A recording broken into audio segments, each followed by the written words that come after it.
Primera de Crónicas, capítulo 29, versículos 11 y 12. Damos lectura en el nombre del Señor Jesucristo. Tuya es, oh Jehová, la magnificencia y el poder, la gloria, la victoria y el honor, porque todas las cosas que están en los cielos y en la tierra son tuyas. Tuyo, oh Jehová, es el reino, y tú eres excelso sobre todos. Las riquezas y la gloria proceden de ti, y tú dominas sobre todo. En tu mano está la fuerza y el poder, y en tu mano el hacer grande y el dar poder a todos. Está ahí. Vamos a orar. Padre Celestial, a través de nuestro Señor Jesucristo, oramos una vez más, rogando, Señor, su auxilio divino. Rogando, Señor, que usted nos dirija, que usted dirija esta palabra. Señor, ayúdame para exponer fielmente esta palabra. Que el nombre de Dios sea exaltado, que tu iglesia sea edificada, Señor. Que tu pueblo crezca en gracia, en conocimiento de quién es Dios, para que la adoremos como es debido. Señor, prepara los corazones de aquellos que van a oír, para que puedan recibir esta palabra. Señor, derrama de tu gracia, abundante y poderosa gracia, para dirigirnos, para exaltar su nombre, para que usted reciba la gloria que a usted le pertenece.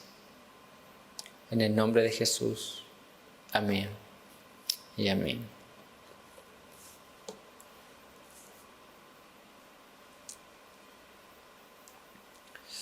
En el día de hoy continuaremos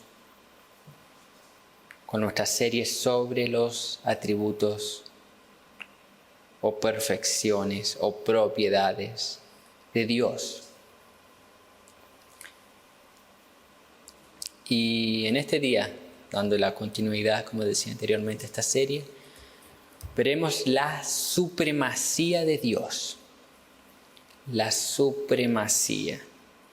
Siguiendo obviamente el texto o libro base de A.W. Pink. Hoy día retomamos el libro base.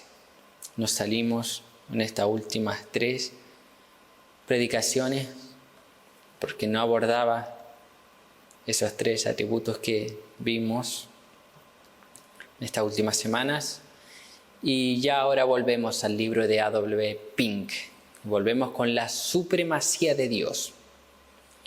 Entonces, ¿qué es o qué significa esa palabra supremacía? Según la RAE, significa lo siguiente: grado supremo en cualquier línea.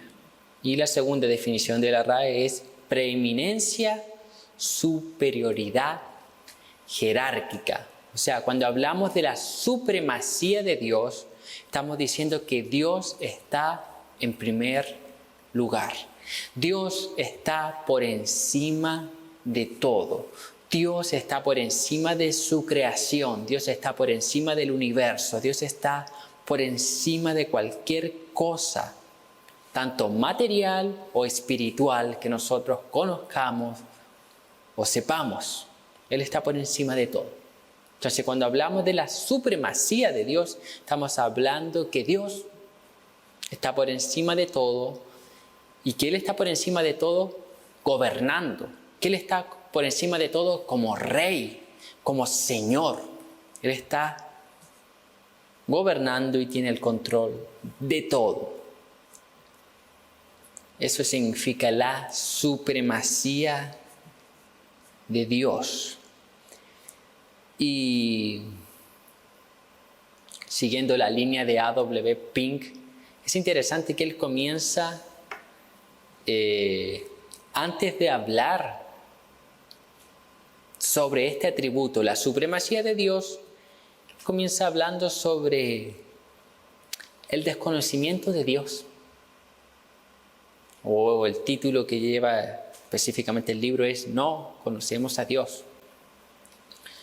Entonces, siguiendo la línea de A.W. Pink, antes de adentrarnos en lo que es la supremacía de Dios, abordaremos este ítem a modo de introducción, el desconocimiento de Dios y de su supremacía. En el periodo de la Reforma Protestante, cuando la iglesia estaba saliendo de la iglesia protestante, los reformadores, Martín Lutero, Zwinglio, Calvino, cuando estaban saliendo, o más bien porque fueron expulsados de la iglesia católica romana, entonces ahí surgieron algunos debates entre los teólogos reformados o de la Reforma y los teólogos católicos. Y uno de los grandes exponentes de la iglesia católica era Erasmo. Entonces, en una de sus cartas en las cuales se debatían con Lutero, Lutero le dijo lo siguiente a Erasmo: tu concepto de Dios es demasiado humano. Obviamente que Erasmo se tiene que haber ofendido, siendo un erudito, un conocedor, ofendido por aquel comentario de Lutero, que tu Dios o tu concepto de Dios es demasiado humano. ¿Cuál era lo que se debatía ahí? El libre albedrío, era lo que postulaba Erasmo. Entonces, el argumento de Lutero era que Erasmo tenía un Dios humanista, un Dios demasiado humano, un Dios demasiado humanizado, un Dios demasiado semejante a nosotros. Y no semejante en cuanto a la razón, al conocimiento y a que es un ser espiritual, no, sino que bajándolo de esa supremacía que nos presenta la Biblia con respecto a Dios. Y A.W. Pink dice lo siguiente: nosotros también, aunque no tengamos lugar entre los líderes religiosos de esta degenerada época, presentamos la misma denuncia contra la mayoría de los predicadores en nuestros días y contra quienes, en lugar de escudriñar las Escrituras por sí mismos, aceptan perezosamente las enseñanzas de sus denominaciones. O sea, en el tiempo de Pink dice, al igual que Erasmo estaba humanizando a Dios, su concepto de Dios era demasiado humano. Así ocurre en este tiempo, en esta época, con los predicadores, con las denominaciones, dice A.W. Pink. Y lo que dice Pink no es tan ajeno a nuestra realidad. Es más, es todo lo contrario. Yo creo que en la actualidad el concepto de Dios ha sido más humanizado que los siglos pasados. Y eso es lo que dice Pink. Y él dice lo siguiente: en lugar de escudriñar las Escrituras por sí mismos, aceptan perezosamente, o sea, por falta de conocimiento, por falta de conocimiento escritural. Aceptan perezosamente cualquier concepto de Dios que las denominaciones, que los predicadores, que los expositores están dando. Y lo aceptan ciegamente. No lo analizan, no lo evalúan, no meditan en las Escrituras. Dice A.W. Pink. Y el Salmo 50:21 dice esto: estas cosas hiciste y yo he callado. ¿Pensabas que de cierto sería yo como tú? Pero te reprenderé y las pondré delante de tus ojos. Ahí, marcada, la parte B. ¿Pensabas que de cierto sería yo como tú? Dios hablando. El salmista Asaf. Y Dios hablándonos a nosotros. Pensábamos nosotros que Dios era semejante a nosotros, igual a nosotros. Dios está diciéndonos así. ¿Ustedes piensan que yo soy igual a ustedes? ¿Ustedes piensan ¿Que yo soy un Dios frágil como ustedes? ¿Ustedes piensan que mis planes, mis propósitos, mis designios pueden cambiar? ¿Pueden ser alterados igual que los de ustedes? Y Dios dice, ¿pensabas de cierto sería yo como tú? Dios dice, yo no soy igual a ustedes. Y eso debemos marcarlo, grabarlo, guardarlo. Y A.W. Pink continúa diciendo lo siguiente: para incontables multitudes, e incluso entre los que profesan ser cristianos, el Dios de las Escrituras es completamente desconocido. Esa es la declaración de Pink. O sea, para muchos que profesan la fe cristiana, para muchos que van a la iglesia los días domingos, para muchos hoy en día en el tiempo de pandemia que asisten a los cultos, a las reuniones por Zoom, por Google Meet y todas las plataformas online. Para muchos de aquellos, dice Pink.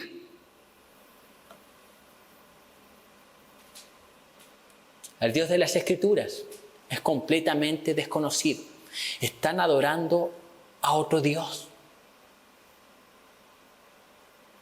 Y si nosotros vemos en nuestro contexto actual, ¿por qué tanta herejía? ¿Por qué tanta falsa iglesia? ¿Por qué tantos falsos profetas, falsos apóstoles? ¿Por qué? Un desconocimiento del Dios de la Escritura. Porque la gente no teme tomar la Biblia de forma superficial. La gente no teme decir cualquier cosa. ¿Por qué no teme? Porque no conoce al Dios de la Escritura.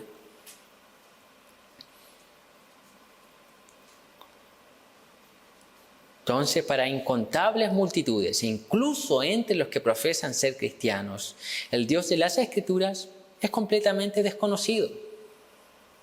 Completamente desconocido, dice A.W. Pink. Y basta salir afuera.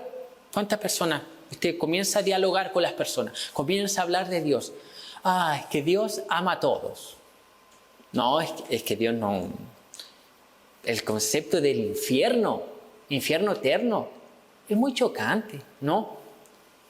Aniquilación, dicen los testigos de Jehová.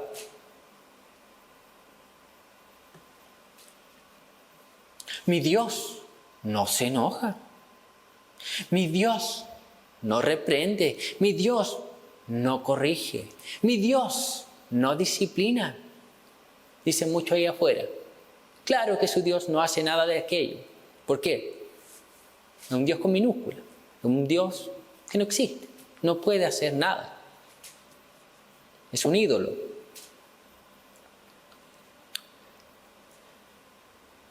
Y lamentablemente estamos nosotros como la samaritana. En Juan capítulo 4, versículo 22, cuando Jesús dialoga con ella, dice así: vosotros adoráis lo que no sabéis. Nosotros adoramos lo que sabemos, porque la salvación viene de los judíos. ¿Notó para meditar en esa declaración de Jesús? Vosotros, o sea, samaritanos, ustedes adoran lo que no saben. Ustedes adoran lo que no conocen. Ustedes adoran sin conocimiento. ¿Y cuánta gente no está así en la iglesia, adorando a un Dios sin conocerle? Sin conocer quién es Dios. Están como en Hechos capítulo 17, versículo 23, dice así: porque pasando, el apóstol Pablo hablando, porque pasando y mirando vuestros santuarios, hallé también un altar en el cual estaba la inscripción: al Dios no conocido, al que vosotros adoráis, pues sin conocerle, es a quien yo os anuncio. Aquí Pablo se toma de ese grabado, al Dios no conocido. No es que los griegos estaban adorando verdaderamente a Dios. No es eso. Pablo usa eso para evangelizar. Los griegos hacían lo siguiente: ellos tenían tantos dioses y ahí colocaban un dios, otro dios, Zeus, un montón de dioses, muchos dioses. Entonces, tenían tantos dioses.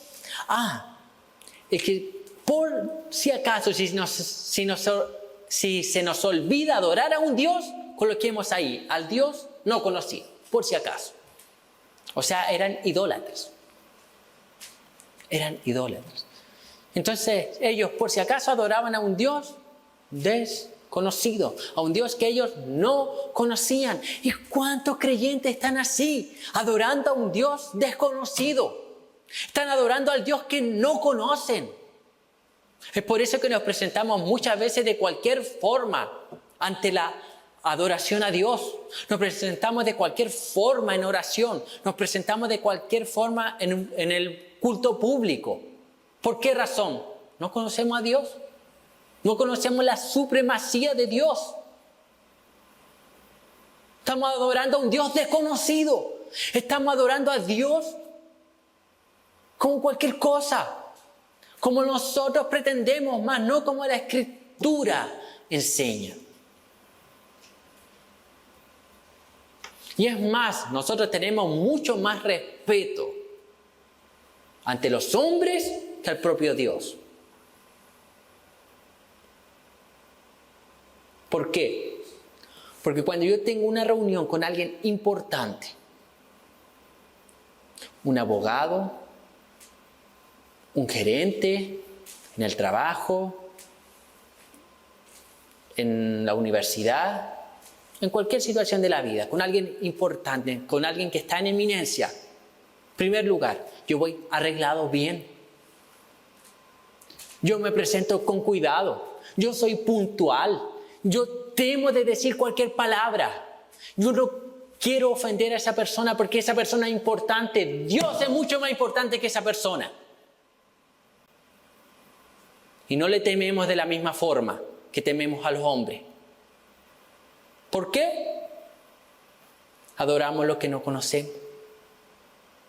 Muchas veces Dios es desconocido para nosotros. Estamos igual que los atenienses, adorando al Dios no conocido. Ya W. Pink dice así: los hombres imaginan que al Altísimo le mueven no los principios, sino los sentimientos. Suponen que su omnipotencia es una invención vacía y que Satanás puede desbaratar sus designios a su antojo. Creen que si en realidad Él ha forjado un plan o un propósito, ha de ser como los suyos, constantemente sujetos a cambio. ¿Y cuánta gente no tiene esa visión humanista de Dios? Imaginan un Dios en sus mentes. Crean un Dios en sus mentes.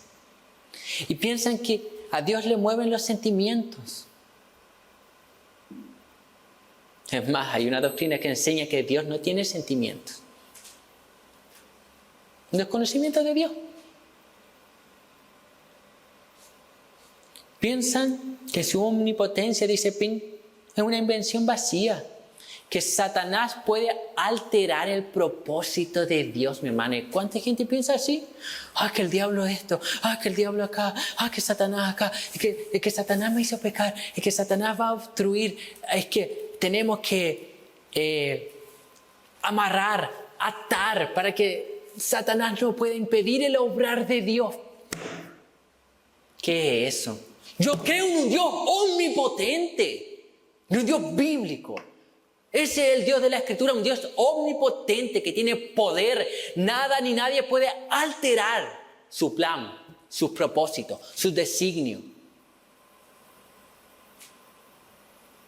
Lutero decía, aún Satanás o el diablo es el diablo de Dios. ¿Por qué? Hace lo que Dios le permite hacer.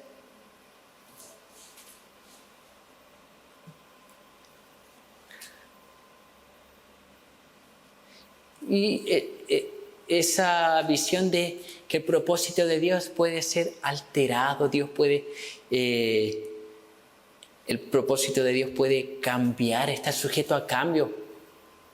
¿Has visto personas que dicen, hay personas así, creyentes, que piensan así, que Dios tiene plan A, Dios te traza un plan A, y Dios también te traza un plan B, y tú decides irte por el plan A o por el plan B.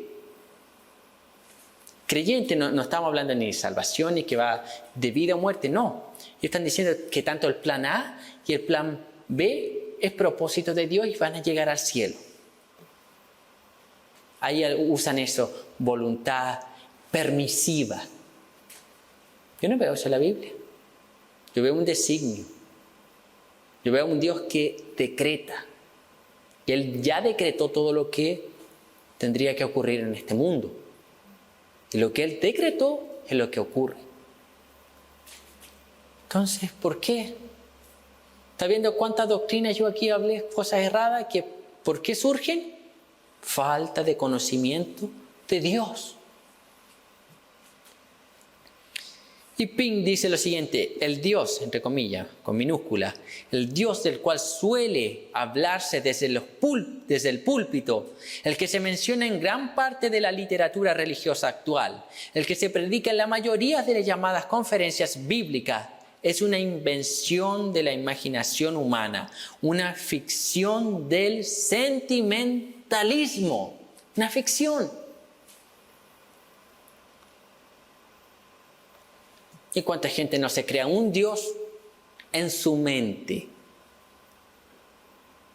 En su mente. Crea una invención de Dios en su mente, en su imaginación. Y más terrible el pecado. A ese Dios le da el nombre de Jesús. A ese Dios le da el nombre de el Señor, de Yahweh, de Jehová. Le coloca el nombre y le adora. Ese Dios no es el Dios de la Escritura. Lo único que tiene en semejanza con la Escritura es el nombre, pero el nombre no lo identifica. Sino que la esencia de quién Él es. Y Pink da una declaración fuerte, dice que es ese Dios que se suele hablar en los púlpitos, en las conferencias, es una invención de la imaginación humana, en una ficción del sentimentalismo, un Dios humanista. Un Dios que nosotros lo bajamos del trono para traerlo acá. Y aquí tiene la última declaración de uno de los famosos cristianos en estos últimos días, que dijo así, que se arrepentía de predicar en contra de ciertas prácticas pecaminosas, y más específicamente en contra del homosexualismo, que se arrepentía y dijo lo siguiente: los homosexuales son hijos de Dios. Blasfemia, mentira. ¿Por qué? Falta de conocimiento del Dios de la Escritura.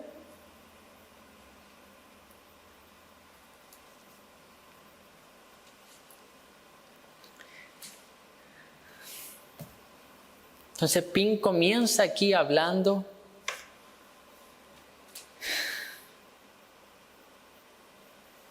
sobre el desconocimiento de Dios y el desconocimiento de su supremacía. Las personas que han creado un Dios en su imaginación son simplemente ateos, porque no creen en el Dios de la Escritura y mucho menos le obedecen. Ahí tiene cuántas personas que asisten a los cultos y que sus vidas no son conforme a las Escrituras, son ateos prácticos. Dicen que creen en Dios, pero en su vida no se nota. Y en realidad no conocen a Dios, mucho menos le van a obedecer. Ateos prácticos.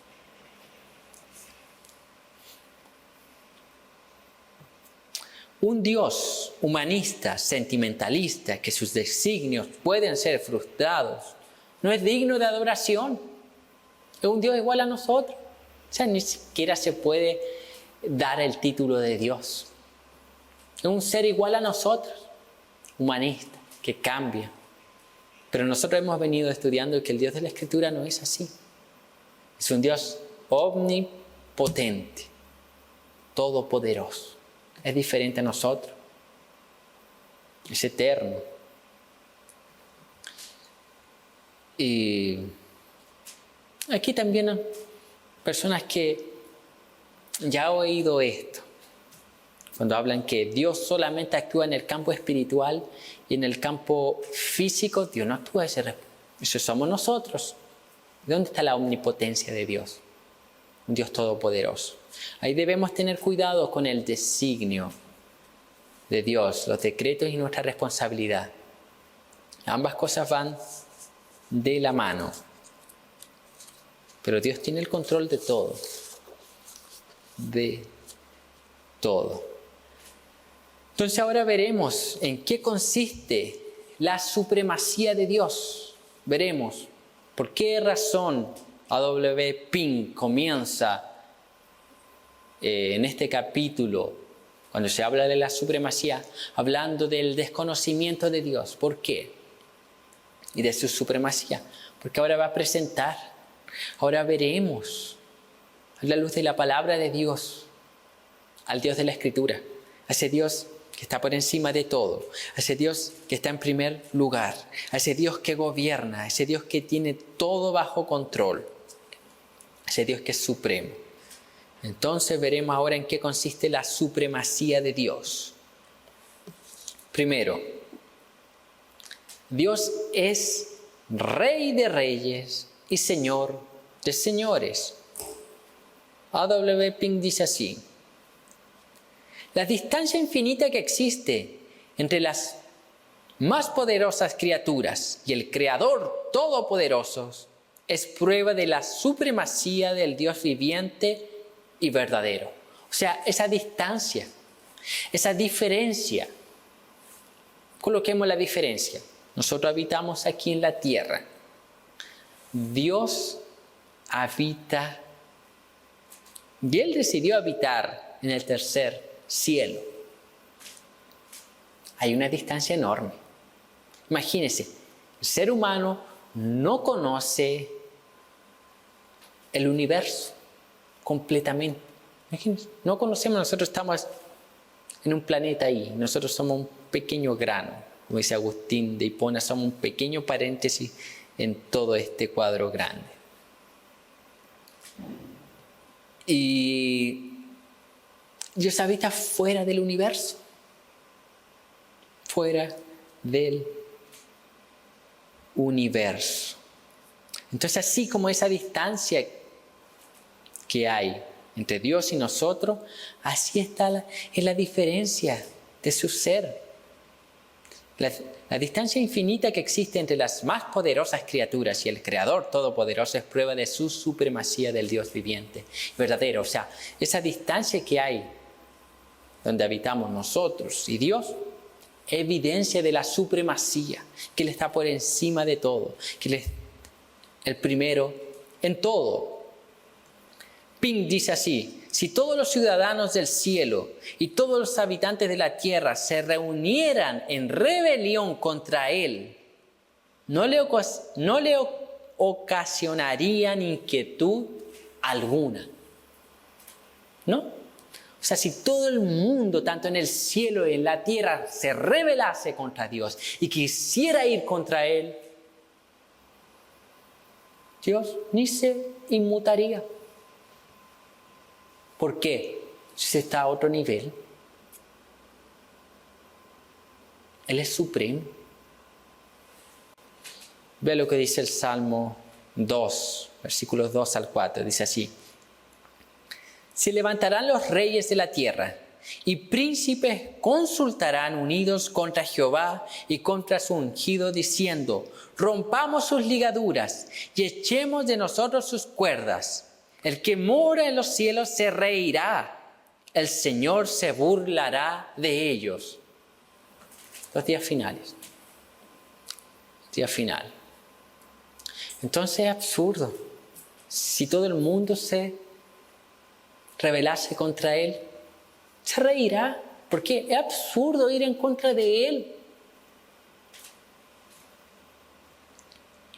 Algo es absurdo. La supremacía absoluta y universal de Dios está positivamente declarada en las Escrituras. el pasaje que leíamos al principio. Primera de Crónicas 29, 11 y 12. Tuya es, oh Jehová, la magnificencia y el poder, la gloria, la victoria y el honor, porque todas las cosas que están en los cielos y en la tierra son tuyas. Tuyo, oh Jehová, es el reino, y tú eres excelso sobre todos. Las riquezas y la gloria proceden de ti, y tú dominas sobre todo.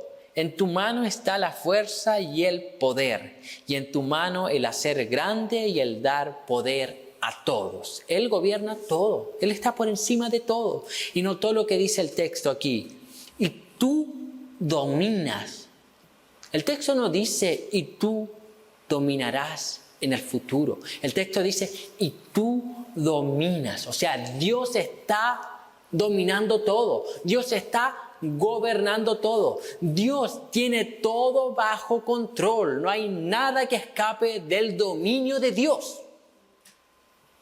Él domina tiempo presente. Aquí y ahora Dios está gobernando todo. Segunda de Crónicas 26, 20, versículo 6, dice así.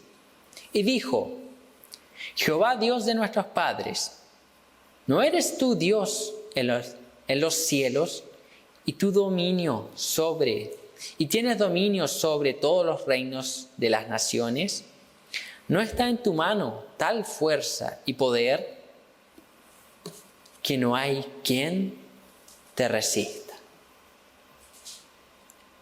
Ya aquí preguntando, si no me equivoco es uno de los reyes de Israel, haciendo esta pregunta retórica, pero al mismo tiempo es una declaración. No hay quien resista al Señor. No hay quien pueda contra Él.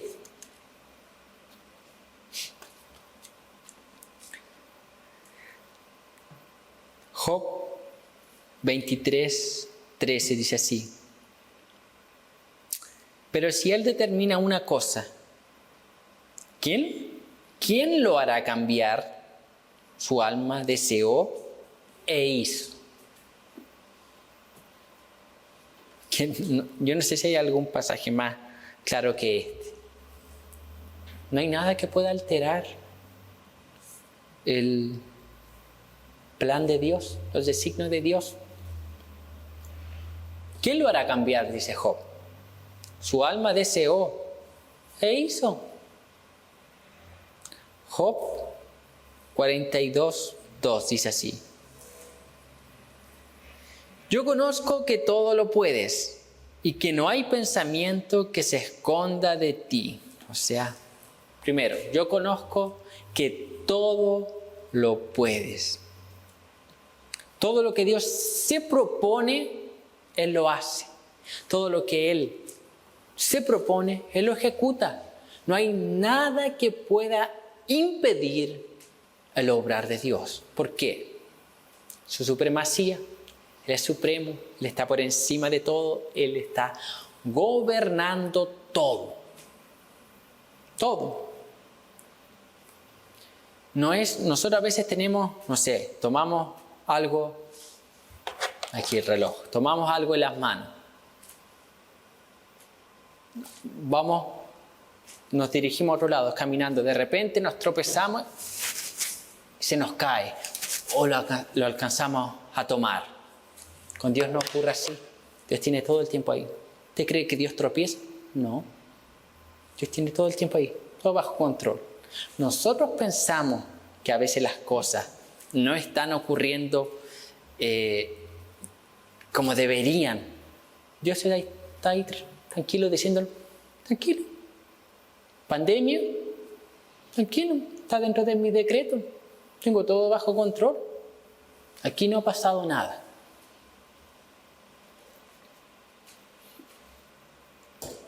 A.W. Pink dice así: el Dios de la Escritura no es un monarca falso, ni un simple soberano imaginario, sino Rey de reyes y Señor de señores. Rey de reyes y Señor de señores. Es el Dios de la Escritura.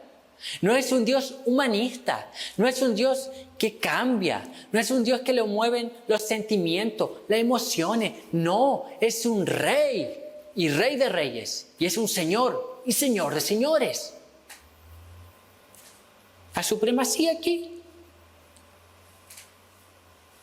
está por encima de todos los reyes de la tierra, está por encima de todos los señores de la tierra. Ese es nuestro Dios, es el Dios de la Escritura. Es un rey y es un señor. Y ante un rey y ante un señor, uno no se dirige de cualquier forma. Con cuidado, con respeto, con diligencia.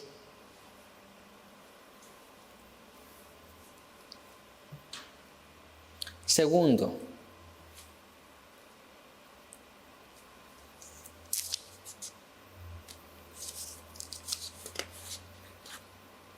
¿en qué consiste la supremacía? Primero, que Dios es rey de reyes y señor de señores, Él gobierna. Segundo, todo lo que Dios quiere, lo hace. A.W. Pink dice así: la supremacía de Dios sobre las obras de sus manos está descrita de manera vívida en las Escrituras. La materia inanimada y las criaturas irracionales cumplen los mandatos de su Creador. Entonces, lo que Él quiere lo hace.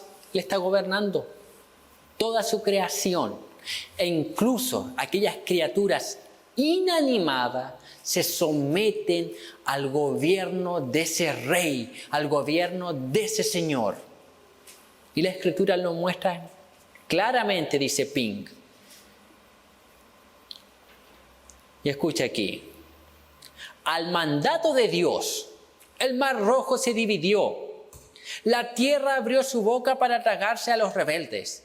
La roca dio agua a los israelitas en el desierto. El río Jordán se dividió. El reloj de Acaz volvió 10 grados atrás. Los cuervos alimentaron a Elías. El hierro flotó sobre el agua. La boca de los leones fue cerrada cuando Daniel fue arrojado en el foso. El fuego no quemó a los 3 jóvenes hebreos. ¿Por qué? Dios lo dijo y obedecieron. Dios dijo que se abriera el mar rojo. Se abre. Que se dividiera el Jordán. Se divide. Dios cierra la boca de los leones para que Daniel no fuese despedazado. Dios guarda a aquellos 3 jóvenes hebreos para que no fuesen quemados. ¿Qué poder nosotros tenemos sobre animales? ¿Qué poder nosotros tenemos para abrir un mar? Son objetos inanimados, o sea, el mar no tiene vida. Cosas inanimadas incluso le obedecen. La tierra. Aquí hay unos rebeldes. Se abre la tierra. Los traga vivos. Adiós. La tierra. Imagínense, ese es nuestro Dios. A ese Dios nosotros adoramos. Salmo 135:6 dice así: todo lo que Jehová quiere, lo hace, en los cielos y en la tierra y en los mares y en todos los abismos. Todo lo que el Señor quiere, Él lo hace. No importa el lugar, Él es Señor de ese lugar. Y lo que Él quiere, Él lo hace.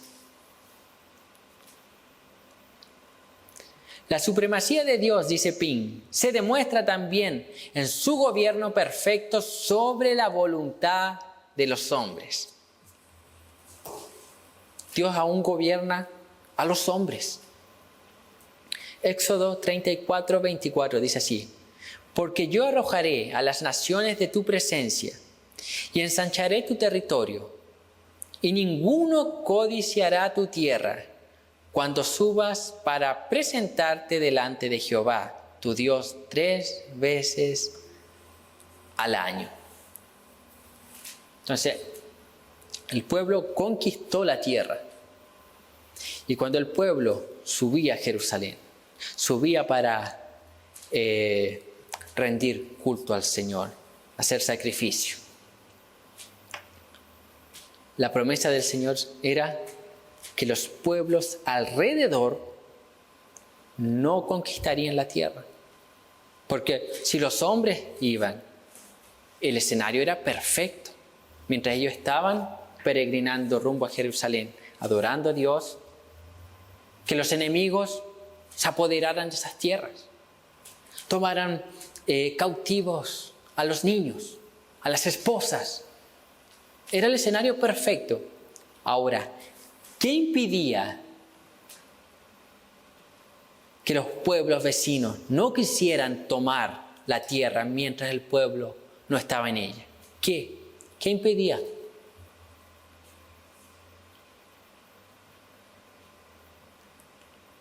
¿Qué? Dios. Solamente Dios. Solamente Dios impedía aquello. Y Proverbio 21:1 da más luz de aquello. Dice así: como los repartimientos de las aguas, así está el corazón del rey en la mano de Jehová. A todo lo que quiere lo inclina. Dios gobernando los corazones. Ahora, algunos pueden objetar o rehusarse a creer que Dios gobierna incluso la voluntad de los hombres, ya que encontramos diversos pasajes en la Biblia donde los hombres no obedecen la palabra de Dios. Entonces algunos pueden cuestionar, o sea, Dios puede gobernar, no sé, aquel asesino, aquel ladrón, homicida.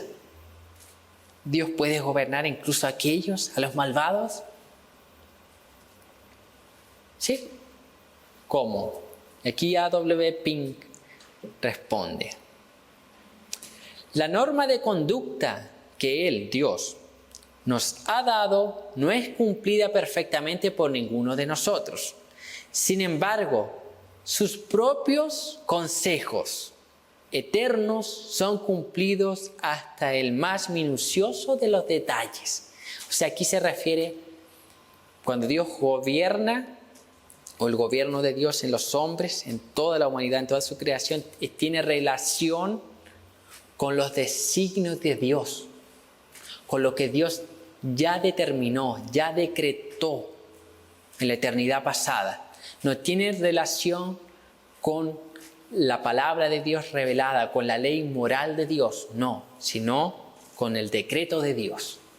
En ese sentido es que Dios gobierna todo. Nada pasa sin que Él lo permita.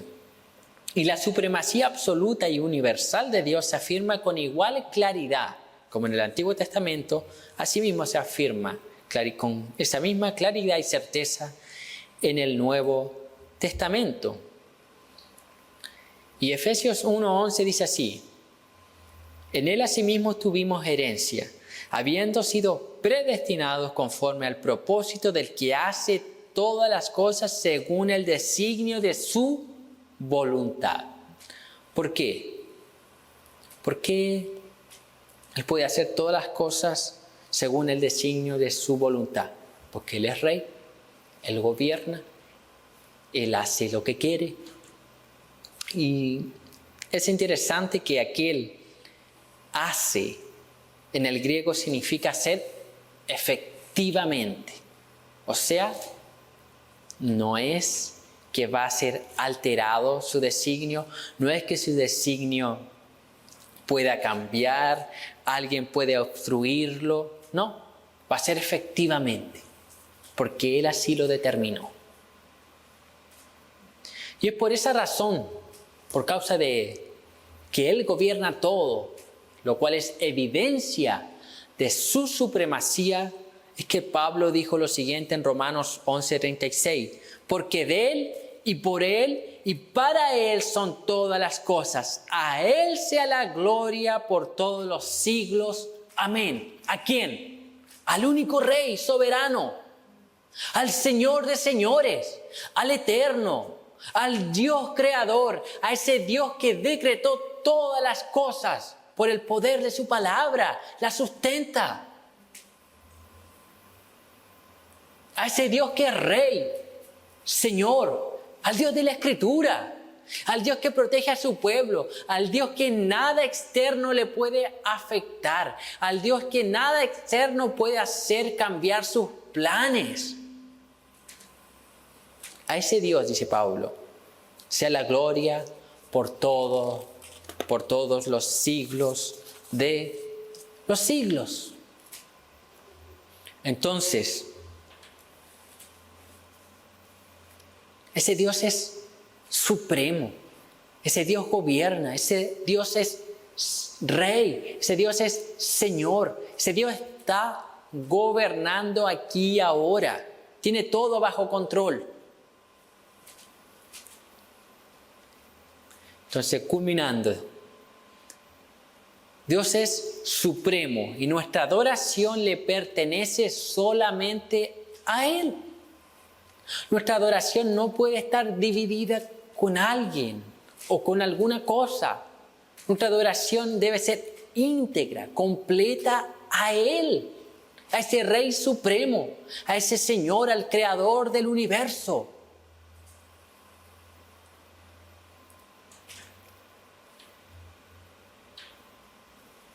Entonces, Dios es supremo y nuestra adoración le pertenece solamente a Él. Dios también demanda la preeminencia en nuestras vidas. O sea, Él debe ser lo primero en nuestras vidas. Ese Rey soberano debe ser el primero.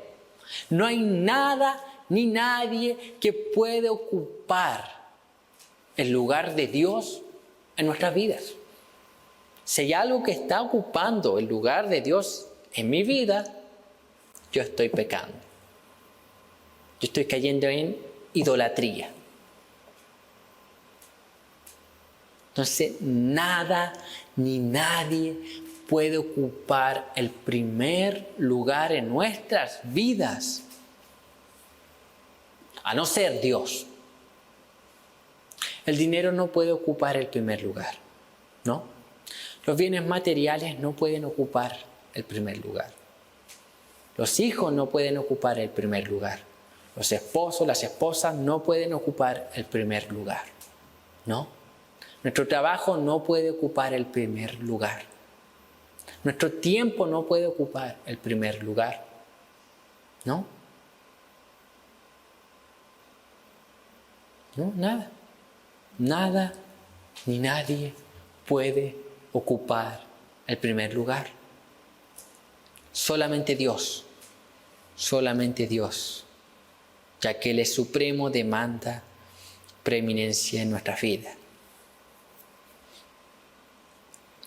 Y este atributo, la supremacía de Dios,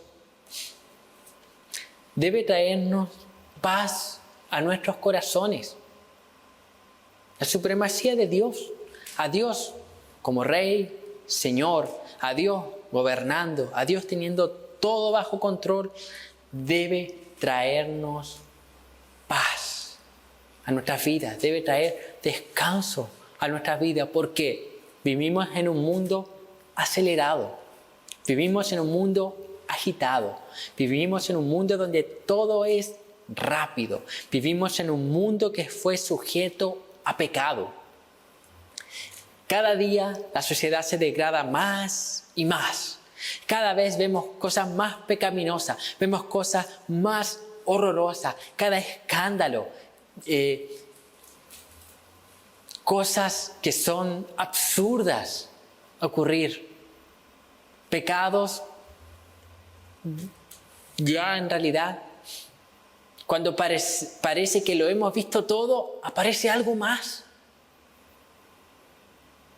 Los corazones de muchos se afligen. Los padres se afligen por la crianza de los hijos. Hay un caos, parece, en este mundo, donde todo parece de mal en peor. Hermanos, al otro lado del mundo mueren por causa de Cristo. A este lado del mundo cada vez estamos siendo más presionados a través de diferentes ideologías. Parece que todo es caos. Esta pandemia impide que la iglesia se pueda reunir, la mayoría de las iglesias, de forma física, presencial. Entonces, Dios está diciendo así, calma, yo sigo estando en mi trono. Yo sigo estando donde siempre he estado, en mi trono, gobernando. Y eso debe darles paz. Eso debe darles tranquilidad. Yo sigo siendo el Señor de todo. Yo sigo siendo el Rey de todo. Y eso debe ser suficiente para que ustedes tengan paz. Entonces este atributo debe darnos paz, tranquilidad a nuestro corazón. La supremacía de Dios nos muestra que nuestra vida no es producto del azar. A.W. Pink dice así: nuestras vidas no son el producto de un destino ciego, ni el resultado de la suerte caprichosa, sino que cada detalle de las mismas fue ordenado por el Dios viviente y soberano. Entonces su vida no fue un accidente, su vida no fue producto del azar, su vida no fue algo sin sentido, no. Su vida fue producto de que el Dios eterno, el Señor de señores, el Rey de reyes, soberanamente, por el puro beneplácito, Él quiso que usted existiera. Él quiso que usted llegase a este mundo. Entonces no es producto del azar. Y su vida tiene un propósito. ¿Sabe cuál es el propósito? Vivir para la gloria de Dios y disfrutar de Él para siempre. Ese es nuestro propósito. Entonces nuestras vidas no son producto del azar. Entonces eso también nos enseña la supremacía de Dios. Si Él gobierna todo, Él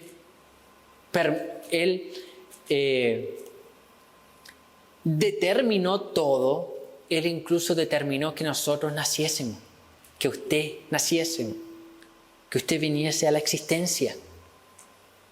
Y no es producto de la casualidad, es con un fin, es con un propósito, darle la gloria que le pertenece a Él.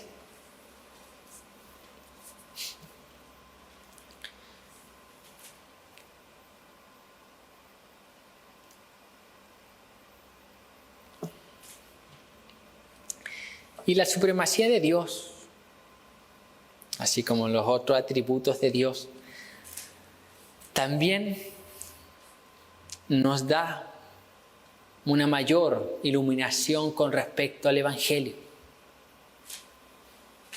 Mire, escuche lo siguiente. El Dios Supremo envió a su Hijo a este mundo a vivir una vida perfecta y a pagar por los pecados de su pueblo. La salvación de los pecadores costó la vida del Supremo Hijo de Dios, Jesucristo.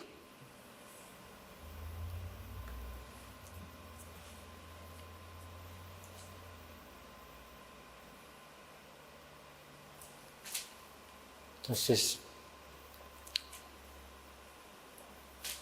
imagínense, estamos hablando de Dios, ese Dios supremo, la supremacía de Dios. Luego en el Testamento va a encontrar mucho material hablando sobre la supremacía de Cristo como Rey y Señor. Entonces, el Hijo de Dios también era supremo. El Hijo de Dios, Jesucristo, quien también es Dios,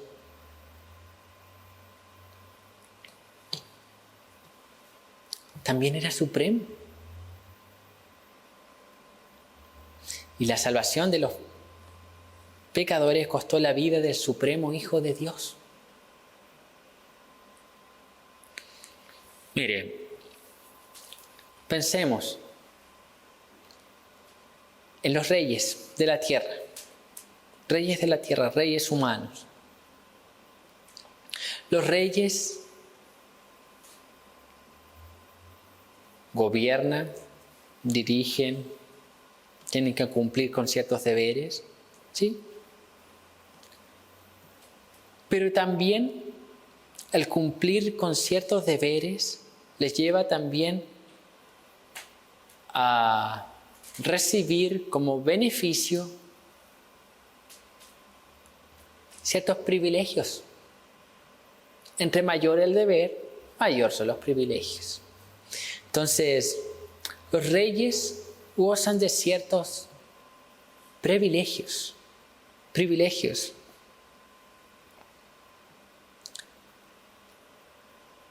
Imagínense, un rey, todo un año de trabajo, momentos de una vez al año, vacaciones, ir, viajar, estar en un lugar tranquilo, disfrutando, descansando, llevar una vida con la más mínima, si es que no nada, necesidad material, una vida tranquila, relajada. Ahora imagínense, soy el hijo del rey, tranquilo, relajado, gozo de ciertos beneficios. Entonces los reyes gozan de ciertos privilegios. Jesucristo, el Rey de Reyes y Señor de Señores, dejó de lado esos privilegios para ser tratado como un maldito, muriendo en la cruz por amor a su pueblo. Ahora entiende más o menos lo que dice Filipenses, que Él se despojó de su gloria. O sea, Él se despojó de sus privilegios. Él se despojó de lo que a Él le pertenecía. Él se despojó de todos los bienes que Él podía disfrutar allá en el cielo. Cristo se despoja. Cristo se despoja de esa gloria que nosotros no podemos imaginar, de esa gloria que le pertenece solamente a la supremacía, al Dios supremo. Él se despoja de eso para venir a este mundo y morir en una cruz como un maldito. Porque morir en la cruz significaba que era maldito por Dios. Y no por cualquier persona, era maldito por el propio Padre que le envió. Soportó la justa, santa ira de Dios. Pero la historia no culmina ahí. Jesús resucitó. Dios Padre, el Espíritu Santo operaron y le levantaron de entre los muertos. La Trinidad participa en la resurrección. Y la resurrección de Cristo, Él asciende y es recibido en los cielos con poder y gloria, simbolizando que Dios había aceptado el sacrificio de Cristo. Valió la pena dejar la gloria. Jesús dijo en la cruz: Padre, tetelestai, consumado es, cumplí la misión. Imagínese el diablo ahí. El diablo pensando como la mayoría de los creyentes de ahora: obstruí el plan de Dios. Murió el Hijo de Dios. Acabó, pero al tercer día resucitó. Era el plan de Dios. La muerte de Cristo, el Cordero inmolado antes de la fundación del mundo, era el plan de Dios. Eso costó la salvación. Eso costó que nosotros estemos aquí. Que el supremo Hijo de Dios se despojara de todo, los privilegios, porque Él quiso. ¿Acaso ese no es amor? ¿Qué amor más grande? ¿Qué amor? Por eso es que la Biblia dice, hablando Dios a Jeremías: con amor eterno te he amado. No hay un amor igual a ese. ¿Quién querría? La Biblia dice: ¿quién querría morir por un injusto? El caso más extremo, ni siquiera alguien sería capaz de morir por alguien justo. Cristo murió por los injustos. Y ese rey, ¿quién hace eso? Solo Dios. Solo Dios. Entonces nosotros aquí, para todos aquellos que están sin Cristo, deben creer y arrepentirse. Creer y arrepentirse. Y nosotros los que estamos en Cristo, debemos tener claro lo siguiente: nosotros no adoramos a un Dios desconocido, sino al Dios supremo revelado en las Escrituras. Nosotros adoramos al único Dios verdadero. Y eso debe llenarnos de gozo. Eso debe llenarnos de contentamiento. A.W. Pink decía que hay cuántas personas que han creado un Dios en su mente, que adoran a un Dios desconocido, que no conocen a Dios.